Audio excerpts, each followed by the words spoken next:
But ultimately, though, my goal is to tell stories. I am a storyteller at heart. I like the things that are not obvious. I think too many times do people make art that's very, very obvious, and there's a pocket, there's a space for that. My name is Michael Crowne, and I'm a professional artist. What inspired you to become a mural artist, and how has Tallahassee's culture influenced your work? To make a long story short, I would say that I started doing murals in Atlanta 6 years ago here. I got into it mainly because it was art. It was an extension of what I was already doing, which was illustration. However, I was doing a lot of what most would call art, but it really was not. It wasn't good. I don't think it was good. But I wasn't doing what I really wanted to do. I came to Tallahassee, and one of the main things that stuck out was the pace of how the people are. Atlanta is a very, very busy and distracting type of city. So I wasn't really in an environment of putting in and getting good because I really wanted to get good at it. Anytime that I wanted to adapt to something, I wanted to get really good at it. I didn't want to half-ass anything. In Tallahassee, and I immediately tried it to the pace of how people are. I noticed that I could duck off, into my back cave, really focus in on the art, focus in on a style, getting better with that style, and really just taking it really further. So I do appreciate Tallahassee in a lot of ways where it's helped me get better, get better at what I'm already doing. And that's mainly because of the environment. Now I'm at a phase where so much art later, I'm in a phase now where I can go into another city, go into another environment because now I found myself, I found the pocket that I want to be in, and I own that lane, honestly. I think that because there's not a lot of creatives here that do what I do at the level that I do, it really forces me to really not settle in with just being mediocre, being ordinary, and things like that. So I'm always on my toes, so I don't get complacent. I don't get comfortable. It's a really good environment if you want to plant a seed and really grow something, I would say. Can you walk me through the creative process of making this mural in particular? Yeah, this piece right behind me pretty much came from a preparation meets opportunity type of situation. I had time. I know that I wasn't bored. I didn't want to be bored. I wanted to do something creative. I got real tired of how plain, the space was. I was prepared and I took a chance. I was prepared to get a yes or a no. I was cool with either way. I had an idea and I wanted to cook up something that honestly I thought was dope. I wanted to do something that, well, if this was my space, how would I want my space to look? If this was my building, just my vibe, I wanted to do something on what I wanted to do. And fortunately, they liked it enough as well. And it started out as being just on a one side application.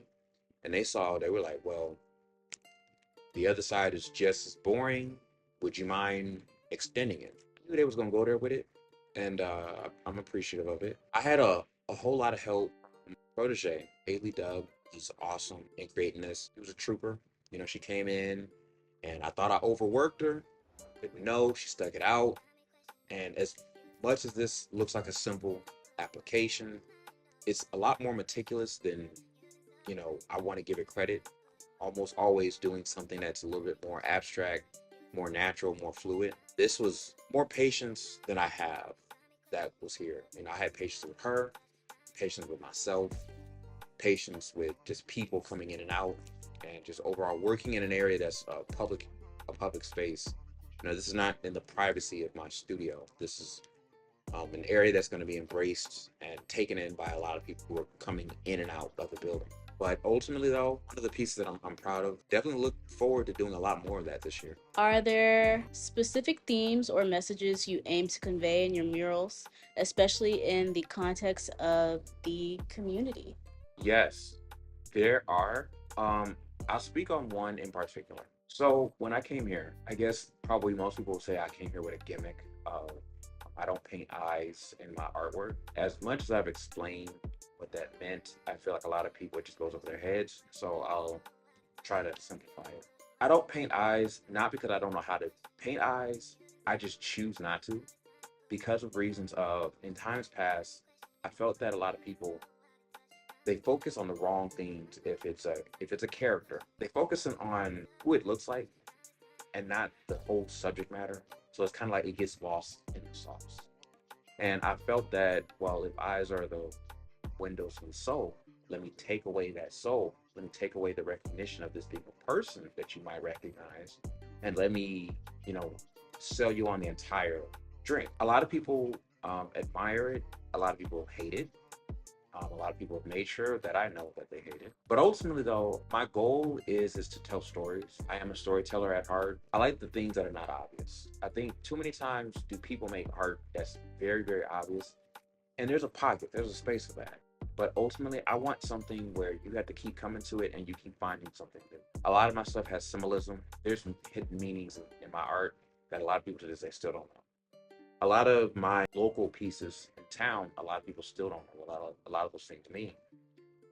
And that to me just tells me that I have a very long shelf life with my stuff. That's the core of a lot of my art. And I think that with today's temperature of what's going on, I think that a lot of people need that imagination. To me, I want a I want my artwork to serve as something where it forces you to think, it forces you to, you know, get those imagination juices going. And I want you to sit there. I want you to unpack it. I want you to, digest it, really just take it in. My name is Michael Crowne, and I'm a professional artist. I hope you guys enjoyed this interview. Go ahead and follow Michael Crowne on Instagram. His socials is right here. And I will see y'all in the next one.